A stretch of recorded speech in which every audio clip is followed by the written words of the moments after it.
for the program on food safety at ICA, and I would like to welcome you to the fourth and last webinar of the Digital Agriculture Week. Today's webinar would be on a study on digital technologies and droughts with the potentially useful technologies in order to face droughts and the role they might play in order to manage droughts on agriculture. As you all know, the pre-week on digital agriculture started on this Monday with the launching or opening of the Digital Agriculture Week for 2024, which will take place on the 23rd to the 27th of September with the opening for AgTechs to participate. We would like to invite you all again to participate on this year's edition, to fill out the forms that you can find on the webpage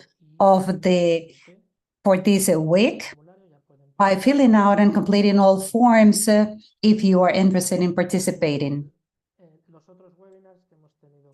The other webinars took place this week on policies for digitalization on agriculture, and also yesterday on a study with NASA Harvest on remote sensing. Without further ado, I would like to thank all the speakers for today, and a special thanks to our strategic allies and the coordinators for these events, the CAF, the Development Bank for Latin America, the ECLAC for the United Nations, and the CIMIT for the CGIAR. And now I would like to give the floor to Federico Berg, the manager for this program at ICA, who will act as facilitator for these meetings. Thank you again. Thank you, Carlos. Good morning and good afternoon. It is a pleasure to open the fourth day for this pre-week of digital agriculture. Greetings from Argentina, and I would also like to thank you all, particularly the stakeholders and speakers of today, Guillermo, Marco, and Macarena, and Carolina, who will be the speakers for today's webinar. As Carlos mentioned, and today's topic will be technologies or digital resources that might come in handy when it comes to production under drought conditions in order to become more resilient and to adapt and mitigate the negative effects under these type of scenarios. We have been conducting studies and research that we would like to present in all detail, and hopefully this will be useful for all of you. So in order to go straight to the experiences and vision that Marco, Macarena, and all of the speakers will share with you after the presentation of the technical study, I would like to make a brief introduction of the reasons why we wanted to focus on today's work.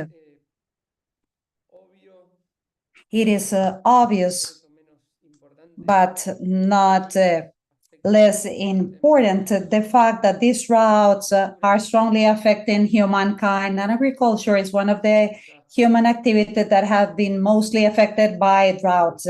Every time we face a drought anywhere in the world, millions of growers are affected, and at the same time, millions or thousands of millions of people are affected because droughts, first of all, reduce the production availability of food and, of course, energy. So it's quite serious, obviously. So there are countless examples throughout history of the dramatic impact caused by droughts in social terms, in economic terms, of course, and even at environmental level. So unfortunately, we have bad news because within the climate change context, because of the anthropogenic origins, the frequency and intensity of droughts has increased, and science has demonstrated that this is the fact, and it will keep on being this way. And that's something that we have seen recently with a lot of examples throughout the Americas, and how the droughts is something that we've seen throughout the years, as Marco and Macarena will tell you, in different territories, as we've seen that the extreme variability that we've seen lately, we go from extreme droughts to floods in Brazil, causing so much damage. So, as I said, this is very serious, and unfortunately, we have no good news to share. But as it is often the case with climate change, but there are always good news too, even though they might not necessarily offset completely the bad news. So I think that it's important to mention them, and the thing is that we have more knowledge and more technological resources, particularly digital resources, that offer the opportunity to be able to anticipate extreme weather conditions, monitor them, and eventually be able to manage them. So this is somehow the trigger of this work, to be able to see that different countries in the Americas and members of ICA are more and more often going through extreme climatic conditions. And now we have more tools to face these conditions, so that they are going to affect us less. We might not be able to avoid this impact, but maybe we can mitigate them. And to go to the most important aspect of today, as of this moment, we'll have the presentations of our guests. And given the relevance that all of this has for our members, and given how frequent all of these events are, and to try and help everyone, we came up with the idea of this research. And this study is an exploration on how not necessarily all of the digital resources that are already available today can help us one way or another to face the drought conditions. So this might not be exhaustive, but it has important and concrete examples to see how technology can help us. So we conducted a survey, and Guillermo will share all the details, the categories of these resources for monitoring, for forecasting, and for the assessment of impact, and how we can handle all of this at different levels, at national, regional, and global level. We have tried to identify all of these resources. So I would also like to mention that Guillermo is going to give you all the details, but I want to mention that in addition to the survey on digital resources, and this report includes definitions and description of variables in order to characterize the different types of droughts, and some final reflections on how much and how these technologies can help us, and what else we need to have a comprehensive management of droughts. I would also like to add, before giving the floor to Guillermo, that we will complement all of this, everything that we have as part of this survey, with all the testimonials of Marco and Macarena that are on the territory producing. So they have suffered all of this. So they have suffered the impact of producing under drought conditions. So now I would like to give the floor to Guillermo, but I would like to introduce him first. Guillermo has cooperated directly in the preparation of the study. He has led all the study. He was part of the University of Miami, of the School of Marine and Atmospheric Sciences, a professor with a great trajectory, over 75 publications in scientific journals, with important contributions. And that's something that's my personal opinion on how he has contributed to understand how variability and climate change affect agricultural production, and how can farmers and growers become more resilient in order to reduce the impact. And in addition, Guillermo has made him a low profile, but something that we can admire on how to promote cooperation between meteorological institutions or services in different countries in South America, and the consolidation of some initiatives and the results of institutional cooperation that are now a reference for different stakeholders, particularly the creation of the Regional Climate Center and the information system on droughts for the Southern Cone, like CISA, which are now fundamental for those of us who are linked to agriculture, regardless of the role we play. So after this introduction, Guillermo, you have the floor for your presentation. Thank you very much. Bueno, good morning, everyone. So the purpose of my presentation, the idea is to give you some conclusions that we came to on this study for detection, diagnosis, and management of droughts and digital resources. Let me see if I can handle my presentation.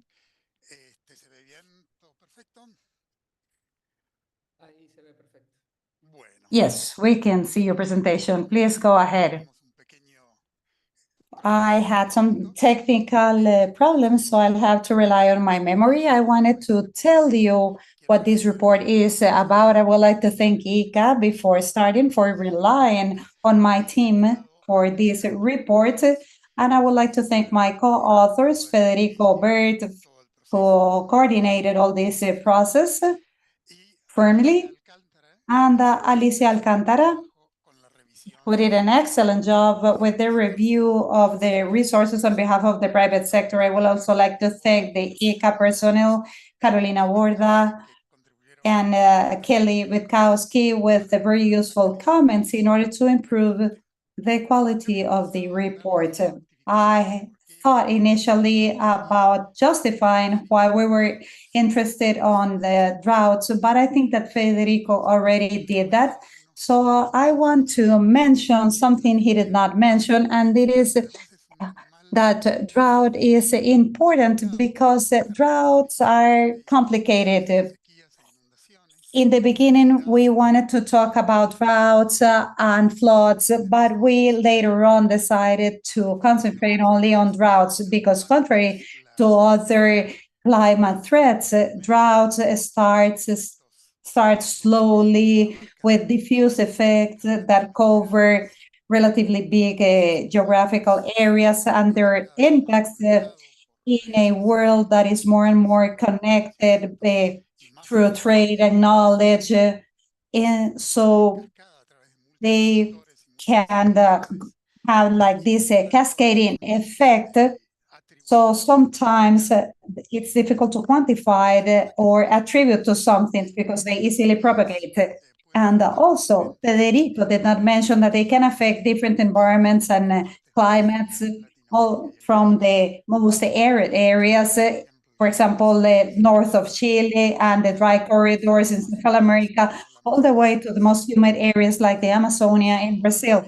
For example, last year, the rivers in the Amazonia had Rio Negro, had the biggest downspout in years. But we have good news, and we have more availability of digital resources in order to diagnose and possibly manage this important threat. So this is an idea of the contents of this report. First of all, between Federico and I, we want to share some specific characteristics that are going to make it difficult to handle. And then I will going to tell you about the main variables and the main indexes Some of them are the most common, and others are quite new that are used for diagnosis purposes and to identify droughts.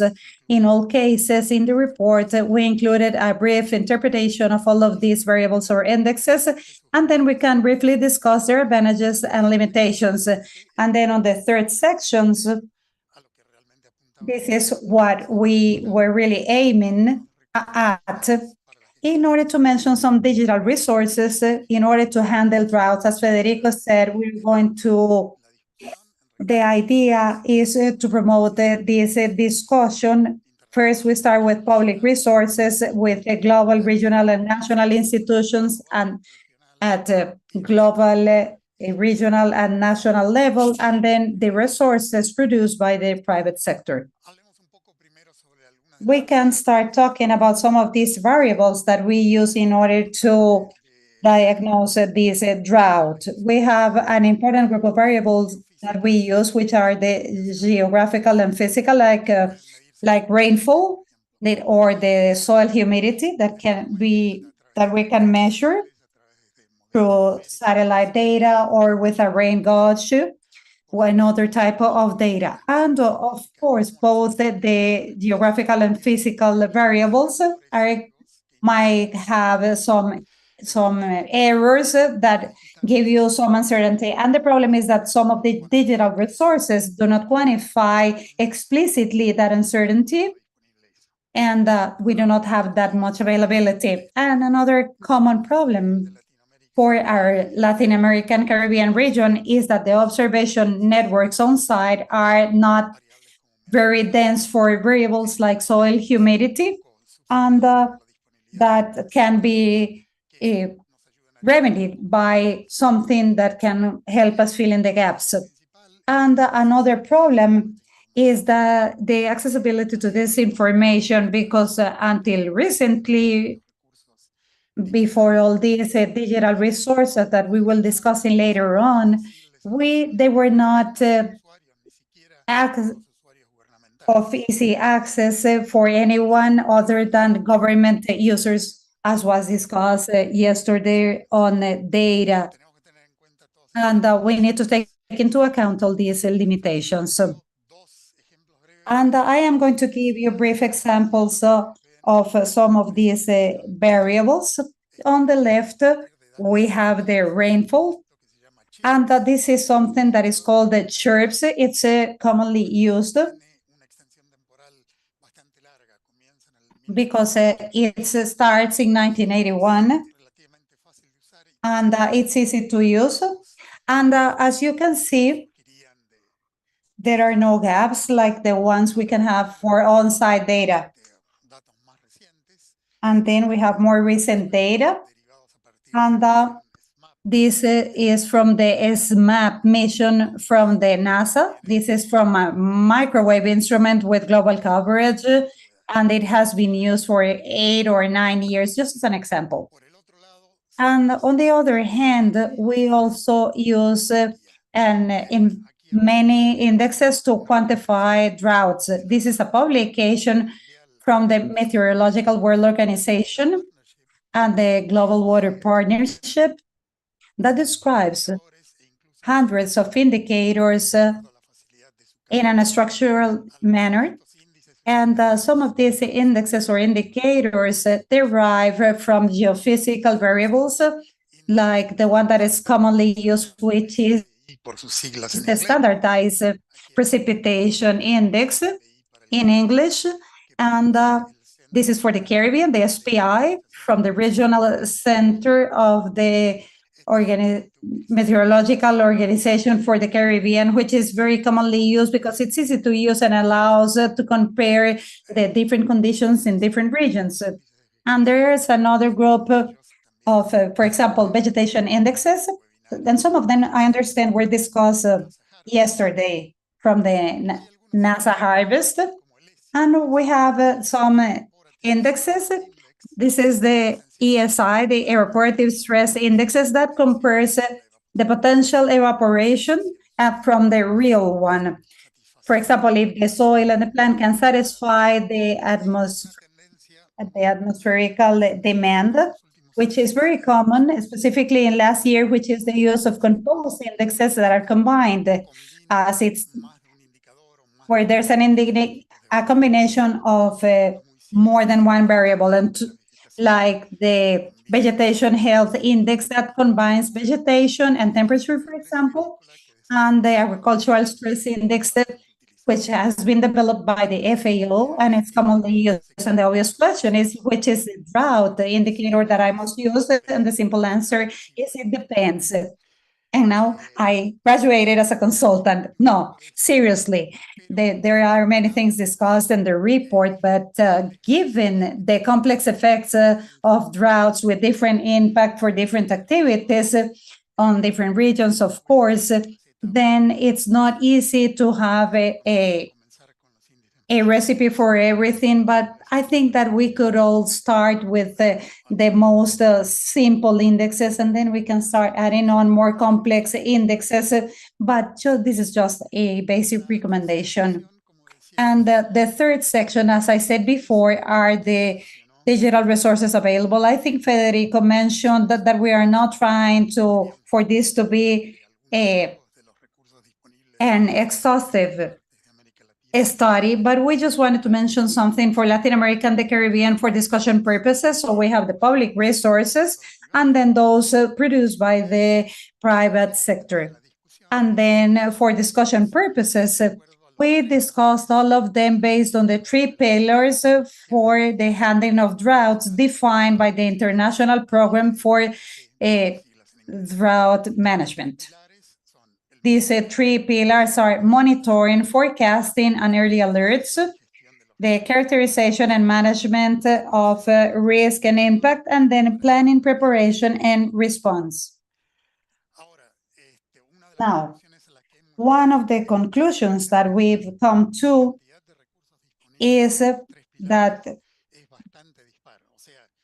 we have different data, because you see here a classic building with three pillars, but this is not the reality. Not everything is as balanced, because most of the available resources are available for the first pillar, which is monitoring and forecasting. But this is by far the most abundant. And as I said before, we have recourses with regional, global, and national coverage, and I'll give you an example for each one of them. To your lower left, you have the agricultural stress index of the FAO. In the center, we have a composed index for precipitation and soil humidity for Central America. And to the right, we see a national diagnosis, in this case, the drought monitor for Brazil. And it's ironic to see how this is data from 1 year ago. In May 2023, the south of Brazil was suffering from droughts, and today they are under incredible flooding. So a big hug to our brothers. And now, as for the second pillar, we can have the characterization and the management of risk and impact. And why is this important? Because we think that growers and policymakers need information not only about the climate conditions, but also about the type and magnitude and the time that this impact might occur as a result of an ongoing drought event. And in addition, this is consistent with the world trend towards the impact-based forecasting, which basically consists not only on the forecast of expected climate conditions, but also the impact for my specific activity or my sector. So, as I said, the availability is less than for forecasting and prediction. And I have two examples, one of which was mentioned yesterday, which is the monitoring from GeoGlam, which includes not only the possible impact of droughts, but other climate threats, and for example, civil riots or unrest. And to the right, an example of the only impact we were able to find as part of this survey, which is the ProRindes that tries to forecast the yield in the Argentinian Pampa. And I think that yesterday during the webinar, you mentioned some efforts for the forecasting of yields both in Argentina and Uruguay, but it is my understanding that you are still in the process of re-investigating. So all of the resources are available for the public at large in the operation stage. One of the important conclusions that we came to when we talk about characterization and reduction of impact is that there is an important gap. On one hand, the conditions observed during a drought, and on the other hand, the impact that we might expect as a result of that event. So in simple terms, a decision maker would like to know what are the possible consequences for the activity, be it livestock, agriculture. So the determined value of a particular index of a drought condition that has been identified. So this is still a big problem. Why is it a problem? Because this gap is going to make it more difficult to prepare and reduce the possible impact. For example, to decide when shall we start actions to reduce the impact. And as a concrete example, many governments do not have guides or standards already defined to formally declare a drought that is going to trigger a series of actions and legal conditions at the same time. And another aspect is the design of actions for risk mitigation. For example, the use of indicators as payment triggers, for example, insurance or parametrics. And we found a private startup that was precisely trying to have a parametric insurance for extensive crops. And they thought that the main problem was to find information regarding this drought diagnosis. Like we said before, this is not the problem. The main problem is the gap in the connection with the impact, and they realized that this was not as easy as it seemed. The third and last pillar is planning, preparedness, and response. Why is this important? One of the things we found is that it is necessary to facilitate a transition in drought management from reactive to proactive. What is the meaning of all this? Reactive to productive. In general, governments react on a reactive manner precisely once the impacts of a drought are seen. So they run to assign resources, cash resources, or food distribution, or water for the livestock. In general, all these actions, although necessary, they are kind of inefficient and costly. The idea is to move towards a proactive management where we plan and get prepared before the occurrence of a dry event. But proactive management requires a national policy or plan related to drought. A plan or policy of drought sounds quite ambitious, but in simple terms, it means to identify what people and institutions who have to do what and when. This way, everybody knows what they have to do in case of a dry event.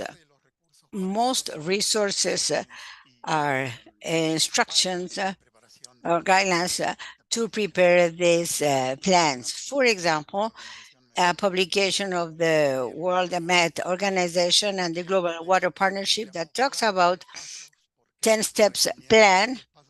That it recommends 10 steps to follow to develop a drought plan. Now, the idea of this planning seems simple, but it requires a lot of coordination, a lot of dialogue. And there is a common problem for most countries, not only for Latin American and Caribbean countries. The responsibilities for drought management are normally distributed between many institutions and with different projections. For example, in a country, they may have the responsibility may be on the Ministry of Agriculture or the Environment, Civil Defense, in relation to jurisdictions, institutions at the national level, state or provincial level, and municipal level. The coordination between all these multiple institutions is an issue. And therefore, we suggest that maybe there may be an opportunity for AICA to facilitate these planning processes. Some countries in Latin America and the Caribbean have started developing their national plans related to drought, but many have not progressed a lot. Then it will be useful to facilitate experience sharing between the different countries of the region in order to establish South-South cooperation quite effective. To conclude, I told you that I will emphasize some things. This is a summary of some of the ideas I have tried to mention today. First of all, the drought is a complex threat that, because of the complex nature, it makes difficult to be managed. Recently, there has been a growing availability of resources, both public and private for monitoring and management of this threat. Most of these resources were not available, or no, they were not so available some years ago. As I mentioned, resource availability is quite uneven between the different types of application or purposes. Many digital resources for monitoring, a little bit less for forecasting, and even less for risk and impact management and for planning. Something I try to emphasize is the need to better understand the relations between drought conditions and impacts on agricultural production. And finally, although this is the week of digital agriculture, to remind you that technology is necessary, but it is not enough.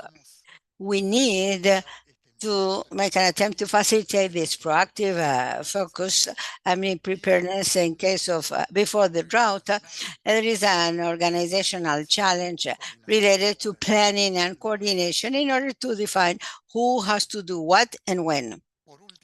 And finally, I believe that the full report is available in AICA's repository. So this is the link. I believe Federico is putting it into the chat as well. And with this, I really thank you all for your attention. And I'm available in case you have questions or doubts. Thank you very much. Thank you to you, Guillermo, for leading this and for this clear presentation and respecting the time proposed. My apologies for the translator if I was running.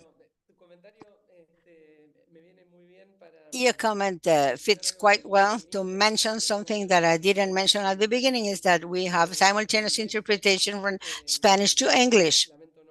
My apologies for not mentioning this before. And I also want to say that before giving the floor to Marco and Macarena, I want to tell you that by the end of the presentations, we're going to have some time for questions and answers and sharing space. And to do so, we ask the participants to put your comments and questions using Zoom functions in the chat box or the specific function for questions and answers of Zoom that you can see in the Zoom toolbar. To continue, I want to welcome again, and I want to thank the presence of Marco Aceituno and Macarena Valdez from Chile. Very briefly, I want to introduce them. They are founders and owners of the La Pachamama farm in Chile, a farm that advance in their food production mainly, but they will talk about that. In the middle of the strong drought, Chile is experiencing, the region of Chile where they live is experiencing, and they have been there for 12 years now. Marco and Macarena are leaders of rurality in AICA. AICA has a program that distinguishes rurality leaders, people that do things, important things for rurality in the Americas. And Marco and Macarena were nominated as rurality leaders. And something very important, their presence is here is very important because, as I said at the beginning, we carry out a survey and analysis, a survey of the resources available. That the most important thing is what happens at the field level and the farms. So we believe that the presentation wouldn't be completed if we don't have the word of those who deal with drought conditions on a daily basis. So Marco and Macarena are ideal to tell us their testimony. So from now on, Marco and Macarena, floor is yours for you to give us your perspective, your view with regard to how is it to live under drought conditions and how technology has helped you to overcome this challenge. Thank you again. Thank you. Very grateful. Grateful for this because of this invitation, and I want to thank AICA to giving us this opportunity to tell us. We are the Petronca province, the most affected one with the drought. Last year, the whole year, we only have 50 millimeters of water in this region. In the mountain, where there's water scarcity, and I will tell you our experience. I want to mainly thank you for this opportunity, and I want to tell you a little bit. We are a family that did not belong to the region number 5. We came from the city, but unfortunately, because of life matters, we saw ourselves in this situation to understand from scratch and to learn how to cultivate on such a dry area. Here, because of survival matters, we started experiencing different types of tools. Using the social media, we started seeing techniques to improve the soil quality and to regenerate the soil. And this way, we had some production that have been supplemented each other, still having a circular economy. We started mainly with the hydroponic thing, the one that gives us the opportunity to feed our cattle, producing some 200 kilograms of forage in 6 days. But this first, we changed this, and they not only fulfill the role as hydroponic forage, we transform it and we turn it in order to have a more balanced food for our cattle and to give them green food and dry food. But we continue looking for more qualities to the forage. And nowadays we are including as a plant coverage to our soils. What for? To have the possibility to have underground irrigation that lasts some 45 days under conditions of soils that are precarious. We have 50 centimeters of things that affected us the irrigation. So the main question was, where can we take water from? So we have been, so we have had some 12 years without rain in this important area. Although it rains very little, and last year we only have 50 centimeters of water, the 3 rain events we had last year, we collected water, we recovered water. And how did we do? Improving our rules in order to capture 85,000 liters of water. Nowadays, using our visible cisterns, which are tools, technological tools that facilitate and give the possibility to store water and to keep some conditions. So with that, we have the possibility to have this irrigation for our 300 fruit trees. And that was almost impossible in this area. Nowadays, we have 300 fruit trees because of these systems. And with that, we have the possibility to have irrigation all over the year. Since we have been improving the quality of the soil through the bioinputs, and we have care about to measure and monitor soil moisture, soil quality, we are having we have improved it using the same coverage that I mentioned before. With that, we have been able to generate the possibility for irrigation to take place every 45 days. And thanks God, our trees have been adapting it because we need to understand how nature works. Nature gives us the emphasis that it adapts to the climate conditions we are facing. Thanks God, we have been able to combine these two elements, technology and nature, and we have been able to get good results so far. With productions that we have, for example, fruit trees, lemon, orange, chirimoyo. In fact, nowadays, and living on the summit of a mountain where we live, we have electricity, and electricity. We have electricity because of our goats. With the winter production from our goats, we have been able to have electricity in our house. We have covered every basic need, and literally in the summit of a mountain. So we have Instagram, which is the farm that La Pachamama, that official that I would like to share with you, and the experience we have worked along with AICA to give this work to the world. As Don Guillermo mentioned, I love the last part that he said, that we mainly need to be proactive in order to show that climate change arrived. It came to stay, but we need to walk three steps. On one hand, to recover our soils, as my wife said, what did we do? We went to Chinese mall and we collected any cardboard they didn't know where to dispose. And we did a lasagna, cardboard one, and we're able to recover soil. And along with the plant coverage of our hydroponic forage, we were able to protect this little moisture we were able to obtain. Nowadays, we're working with a new forage for animals, which is, and Macarena will tell you about this. The project, in this project, the idea is to generate food, sustainable food, but sustainable in time. It is a forage bush that resists the drought conditions. It only requires 120 liters for the whole year. So it is a pretty good option to find other type of food that will be combined in order to provide a better food diet to our cattle.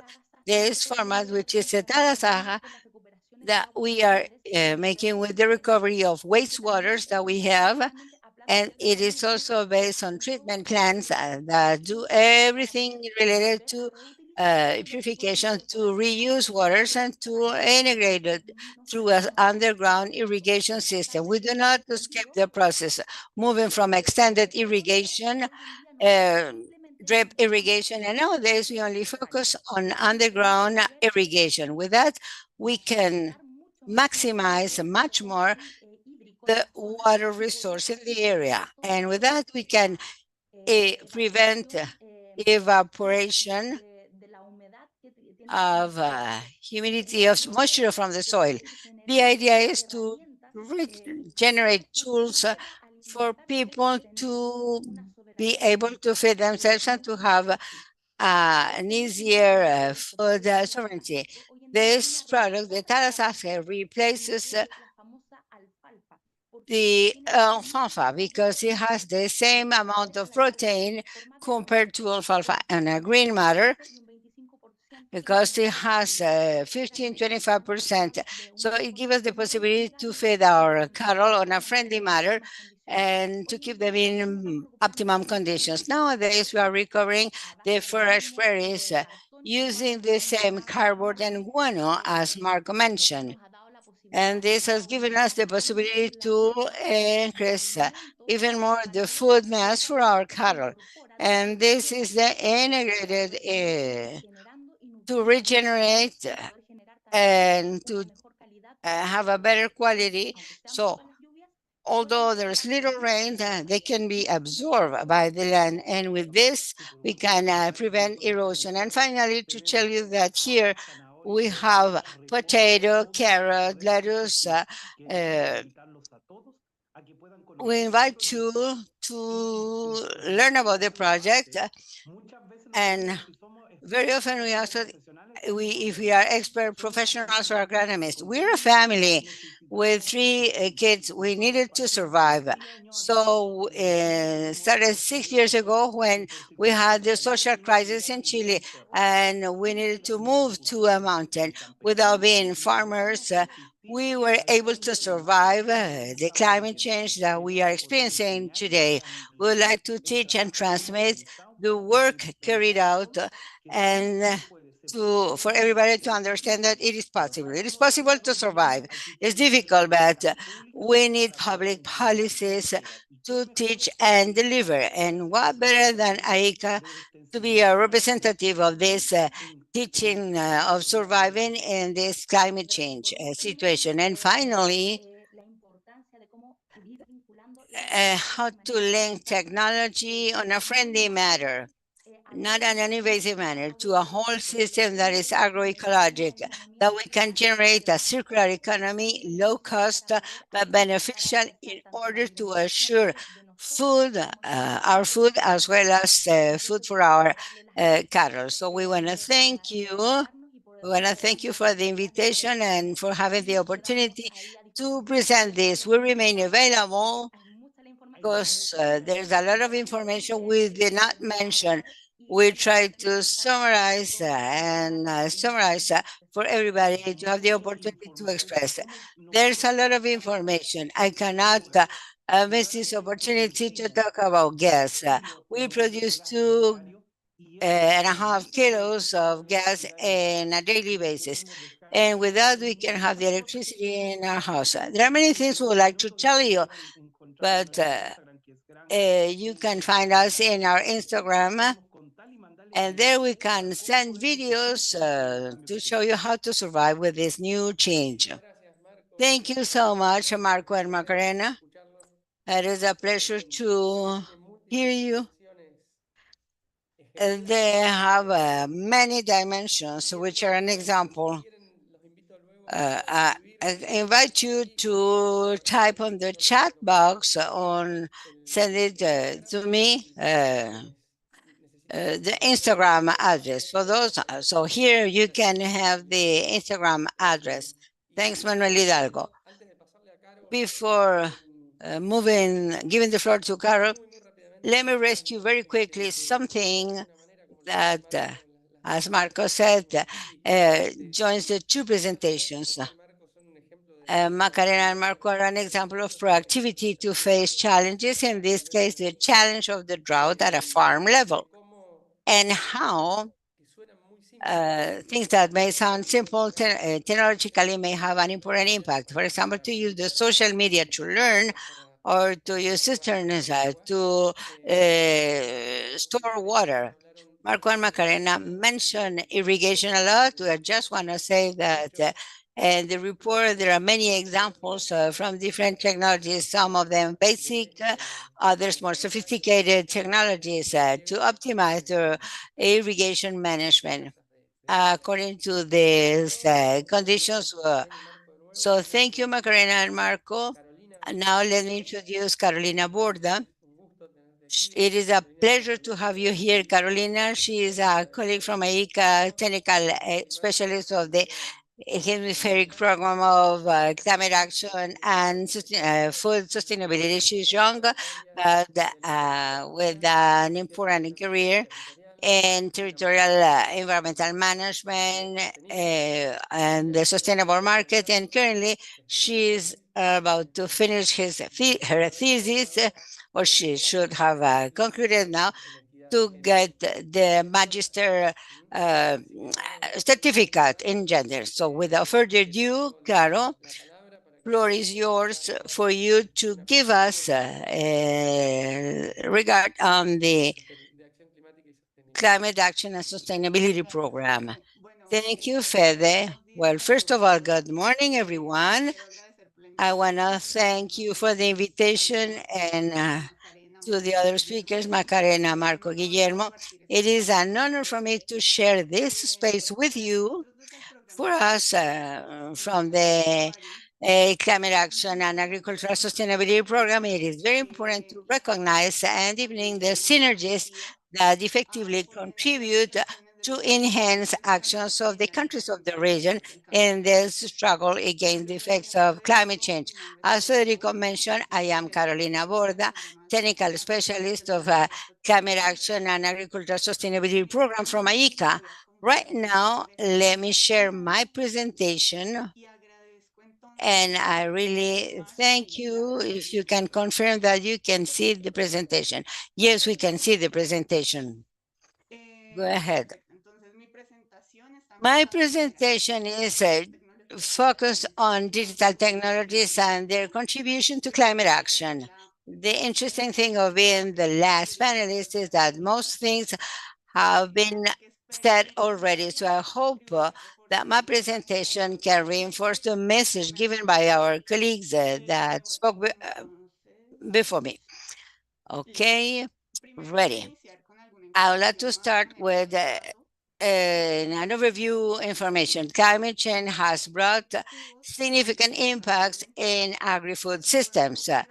Here we can see physical changes, as you can see in the image, an temperature increase, a change of rain pattern, an increase in intensity and frequency of extreme events that also have effects on the system, such as loss of production, reduction of crop performance, availability, limited availability on natural resources, affectation the quality of soils, increase on food insecurity, economic losses, and proliferation of weed, pests, and diseases at the crop level, among other things. So, along with this, in the short, medium, and long run, agri-food systems face challenges in relation to sustainability. I will mention some of them. As the first aspect, we have the need to satisfy the food for some 9 billion people towards 2050.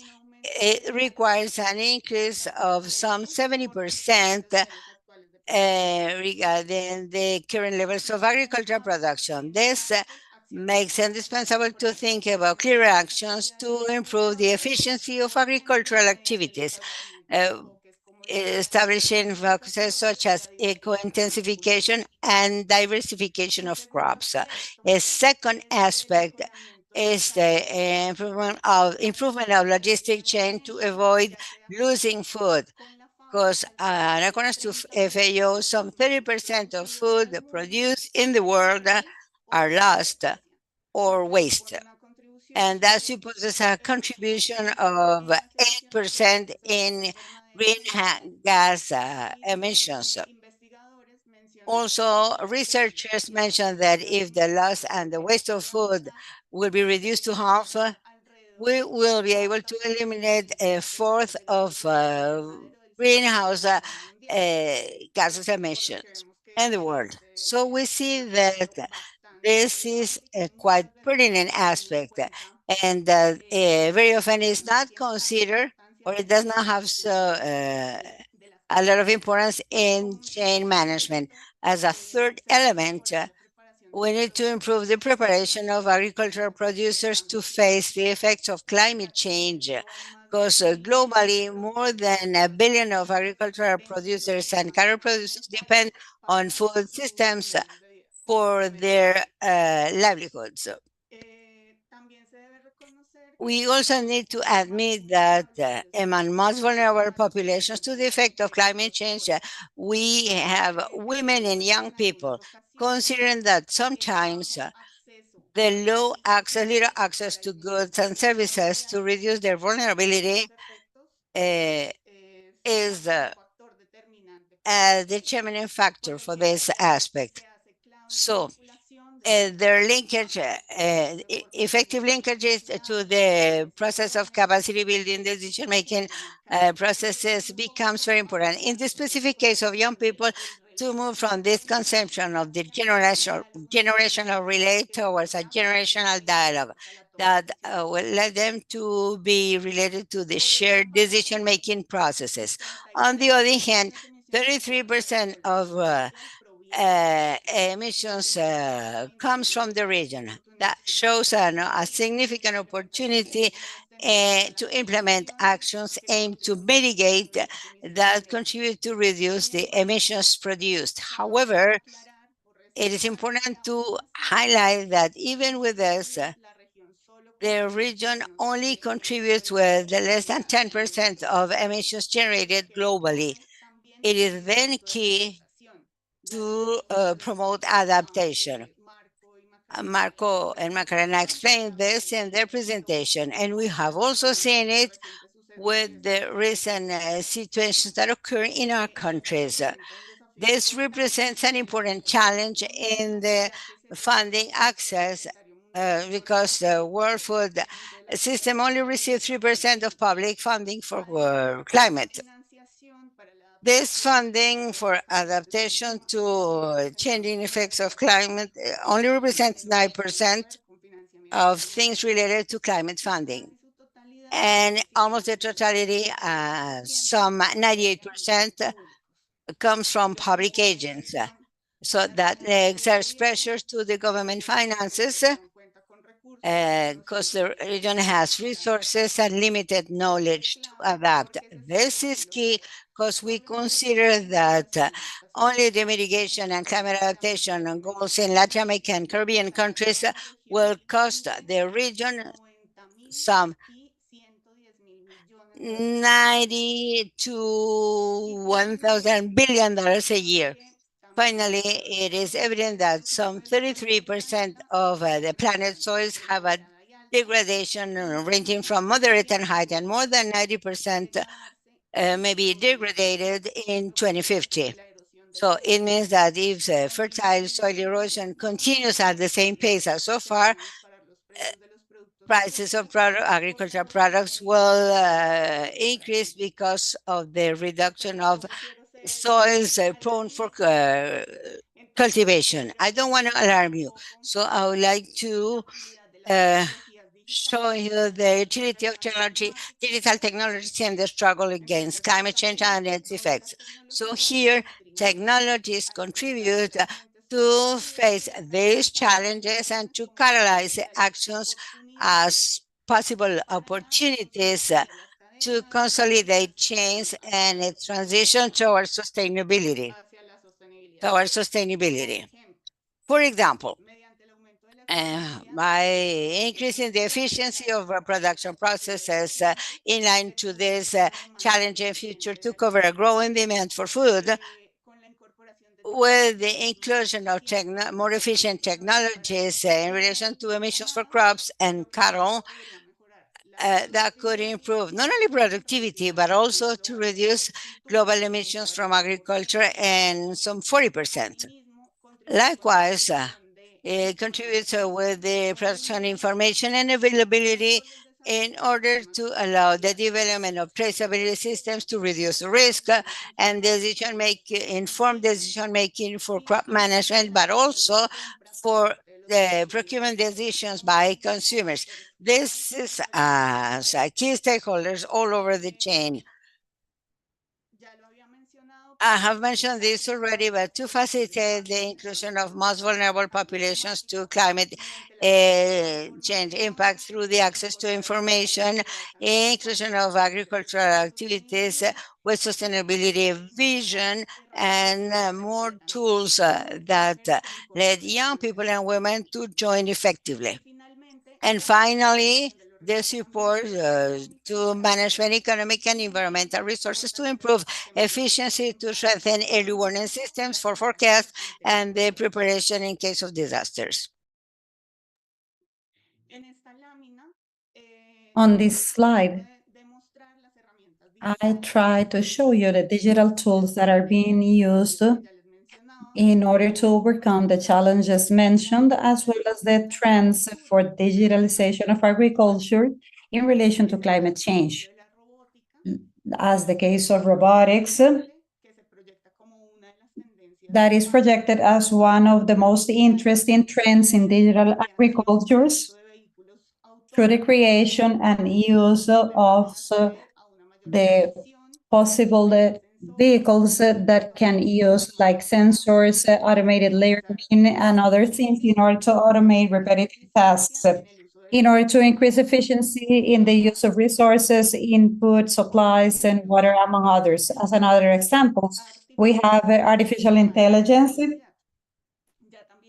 applied to traceability, as mentioned before, in relation to an incorporation of AI tools or blockchain technology to help growers becoming more efficient regarding information of supplies, input, and all this information,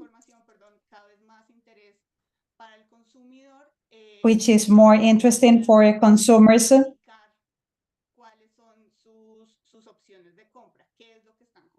in order to help them make choices when it comes to the purchases, to see where it comes, and also software that would allow through the data that comes from other sensors to make more efficient the decision making and to control costs when it comes to production and income to support the assessment of the profitability of all these activities.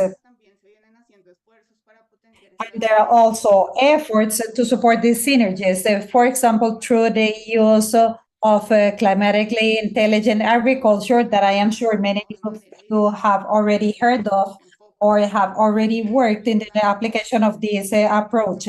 And also, climatically intelligent agriculture is a group of practices and agricultural practices that are going to increase productivity, improve resiliency, and at the same time reduce greenhouse effect emissions.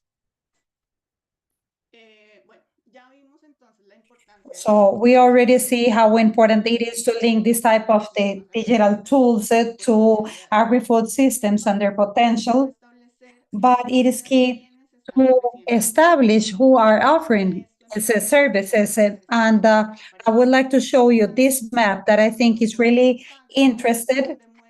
It has been developed by Fontagro to see the ag techs in the region. And it calls the attention that Brazil generates 51% of the startups per country, Argentina approximately 21%, the Andean region approximately 18%, and Latin America and the Caribbean accounts only for 0.6%, which evidences a significant difference between the countries in the region.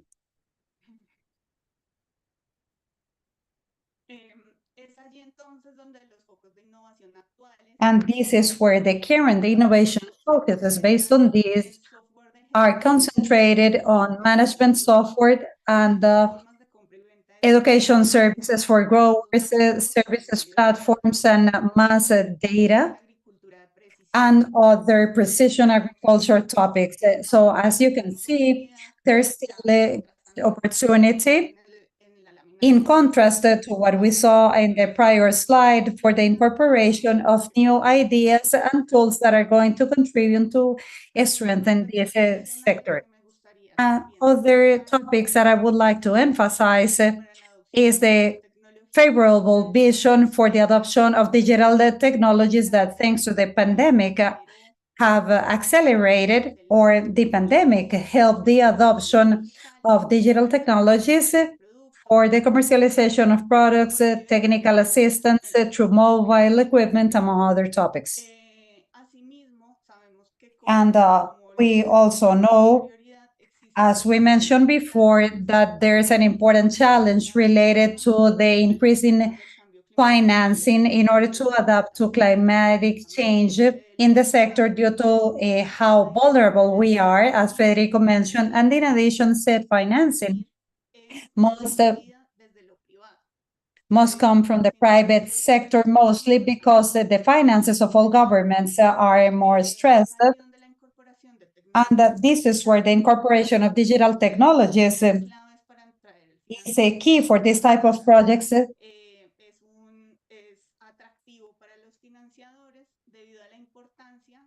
And it is important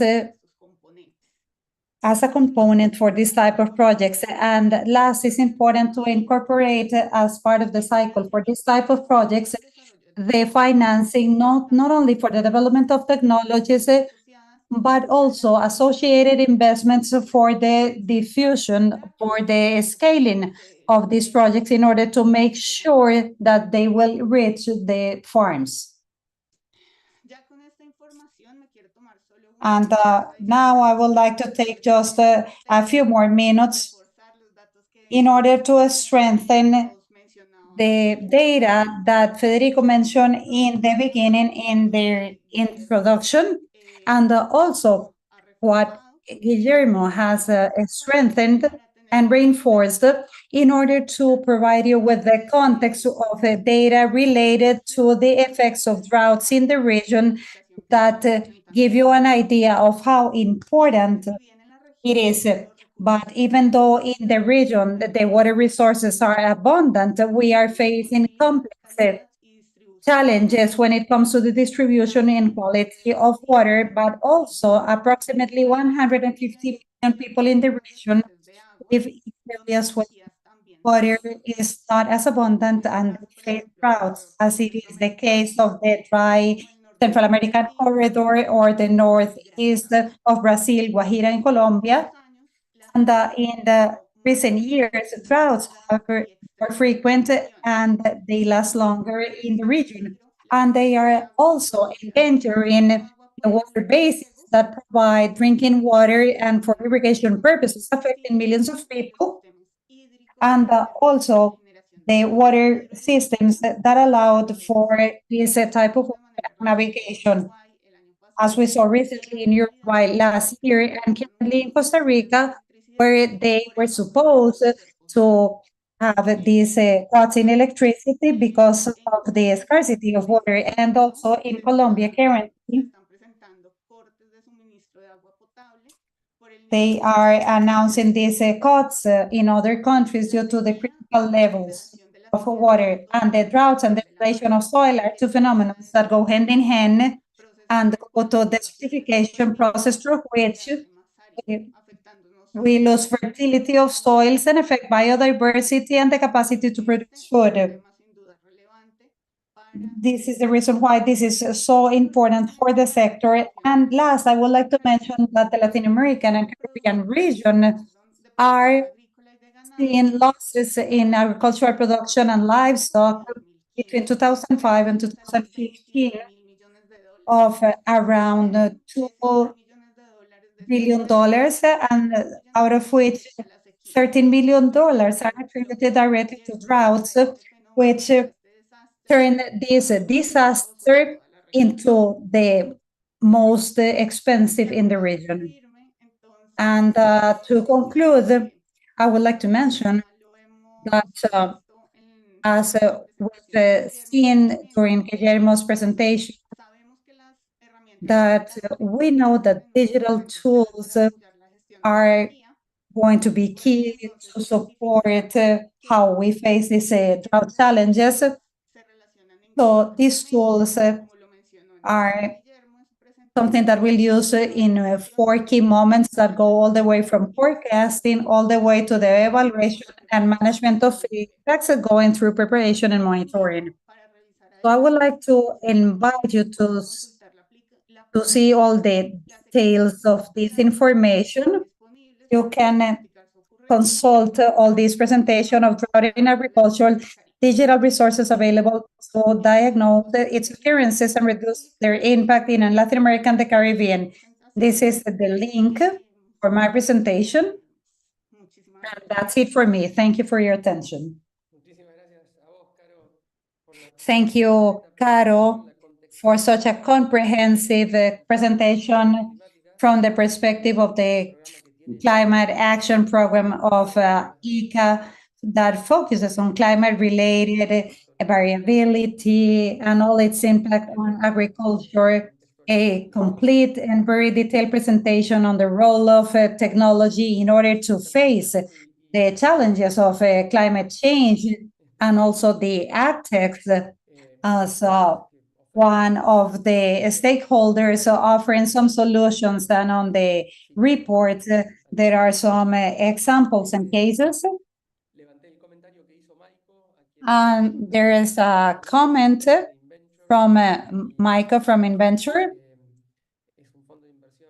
an investment from AgTech in Argentina as one of our promoters, and also Luigi from FedeAgro. And we have a few more minutes for a brief exchange.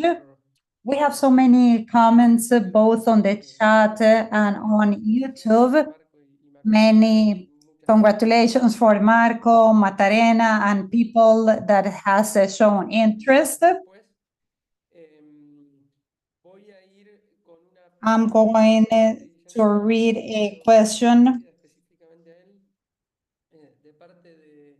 on behalf of Fernando, you, and I also see Rodrigo Garcia with one of the cases on the report. Guillermo, I'm going to read Fernando's comment, and if there are any questions, please go ahead. Fernando says, if you can elaborate on solutions in order to forecast the impacts of droughts on yields, if you have any more examples as part of the survey that you conducted. Not many, but something that was basic in order to decide on the resources, they needed to be operational, meaning that they shouldn't be experimental. We have so many surveys and studies on how to link droughts to the impact, but they are mostly either scientific or undergoing. When I talk about how complex the droughts are in nature, what I mean is that they can have different impact on different activities and different regions. So I think that the report mentions some studies on small geographical areas in the United Kingdom or the Netherlands. So even in small, homogeneous, climatically speaking areas, they face difficulties. And I think that yesterday, Federico or someone else from the Ministry of Agriculture of Argentina was saying that some of the techniques that they are trying to apply might work well for corn, but they might not work for others because they are quite specific. So that's what we need. So the answer is why it is so difficult to conduct all of these. We have problems with the data, and in a region we do not have enough data on the long-lasting impact in other European countries. They are gathering the monitoring of droughts. Also in the United States are adding the monitoring because it's not easy to have all these results. But what we mentioned is what little we found out of these studies in published on scientific journals. There's not much information. Thank you for such an accurate and brief answer. I am going to ask Caro um, for Miliana's comment. Iliana says, I'm going to share it with the audience. Is there enough evidence, as Caro mentioned, of differentiated consequences by gender of the climate crisis? How to go about these technologies for prevention and risk management for rural women that have an overload of work, economic limitations, and even when it comes to displacements in order to attend the training or to acquire said technologies. Thank you. Without a doubt, this is a challenge, an important challenge, because it has been demonstrated by now that the impacts are not the same. The same people in the same place, it does not mean that they are going to face the impact in the same manner. This is going to set the need to think about different approaches in order to recognize how these might differently affect everyone in order to cover the different needs. So in this sense, as I mentioned in my presentation, something that the digital tool provide is the need to conduct an analysis that is data-based, and also the generation, the facility that they provide in order to support the generation of this type of information for decision making. Without a doubt, that's something that we needed to connect with a gender focus in order to clearly identify which are, or if we're currently gathering data, for example, differentiated data divided by gender or not. That's something that we need to start doing in order to include it on these types of analysis, and also to be able to use these types of tools in order to access the services. Yesterday, Ileana mentioned that there are some mobility restrictions in the access for the skills, and then mobile services are a significant tool in order to make sure that we can expand this coverage to women and youth.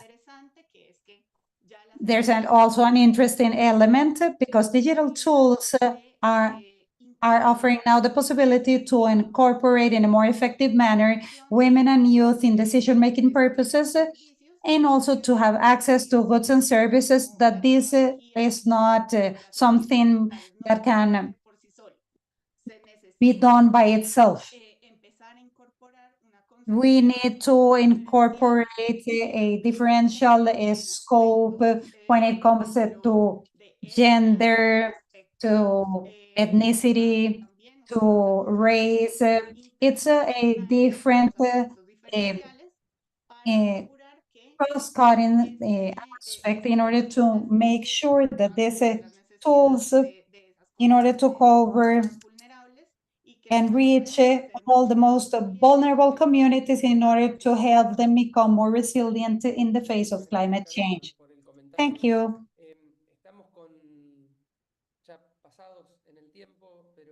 We are running out of time, but we are going to take a last question from Alma Martinez, and no one better than Marco and Macarena. I was tempted to answer, but having them here, I'm going to read it.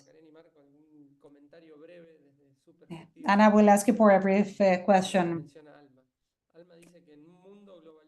In a globalized and interconnected world, innovation and access to technology become challenges for small farmers. Adapting to cultural changes and competing with more developed economies is more and more complex. So, based on your experience, which have been the most effective actions in order to promote the incorporation of innovation and the adoption of technology for small farmers?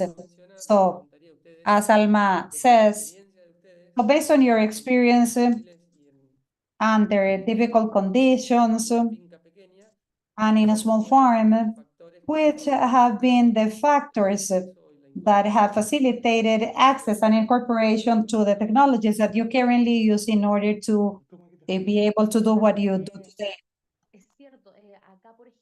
Well, it's true what was most helpful for me in order to convey and to share with you.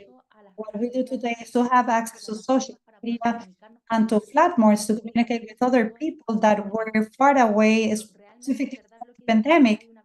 But it's true, there's an important gap, particularly the people that are elderly, because they are the ones that are focusing on agriculture, at least here in the northern region of Chile. Because unfortunately, younger people that are more familiar with technology, they are getting away from agriculture, unfortunately. So honestly, for us, it's important to reactivate them and to bring them back to these systems because they are precisely the ones that can help others that are more vulnerable when it comes to technology to incorporate to these new methods to facilitate, for example, irrigation, communication, how to acquire the knowledge required through platforms like the one you are currently offering in order to have access to this type of reports. So I think that it's super important to go back to this and to bring the youth back to the systems, particularly women, so that we can minimize this cultural gap that has been generated by digitalization. So for us, think that this has been really useful. Having access to technology and being able to incorporate it in order to improve some of these processes, particularly irrigation, even though we have not automated this 100%, we have been able to improve it in order to reduce the amount of time that we need in order to do the irrigation by hand. So it has been a great support, and that's why I think it's important to incorporate these technologies to agroecological production because it's important when we talk about agroecology and when we realize that this is so important for monitoring purposes and to be able to see how this is based on soil regeneration in order to make progress and better apply all the bio inputs in order to for this to be optimal and this way minimize the advance of droughts. And I just wanted to add that we need to use current technology with the ancient technologies in order to have the success of the La Pachamama. And this is why we have been able to survive. Because we need to fall in love again, and we need the same for the people because this is basic. So we need to for people to fall in love again with these technologies that are going to be useful, and we need to share this. Thank you very much, Macarena and Marco, for your answer. And this takes us to the end. So our final things, we come to the end of the pre-week of digital agriculture in anticipation of the week of digital agriculture that will be held in September of this year. It's been a pleasure to have so many interesting people sharing their experiences since Monday. We've shared all the surveys on remote sensing and digital technologies that are now available on the repository of EICA. It's been a pleasure to have so much participation here and on YouTube from people from different countries. Now I can recognize at least 20 countries on each day for all these webinars, and I did not want to close the webinar without specifically thanking our ICA colleagues for making all of these events possible. It might seem simple, but there's a lot of organization behind. I would like to thank the TIC people, all the communications people, and of course, the digitalization program, Carlos, Alicia, Caterina, and all other programs that we have with us, Caro, on behalf of the Climate Action Program, and all programs that have been present throughout this week, participating one way or another on all the activities. So thank you again. This is the end, and I would like to remind you that all these 4 webinars are on YouTube, so you can watch them or recommend them to all your friends on our channel. Thank you again, and see you in September.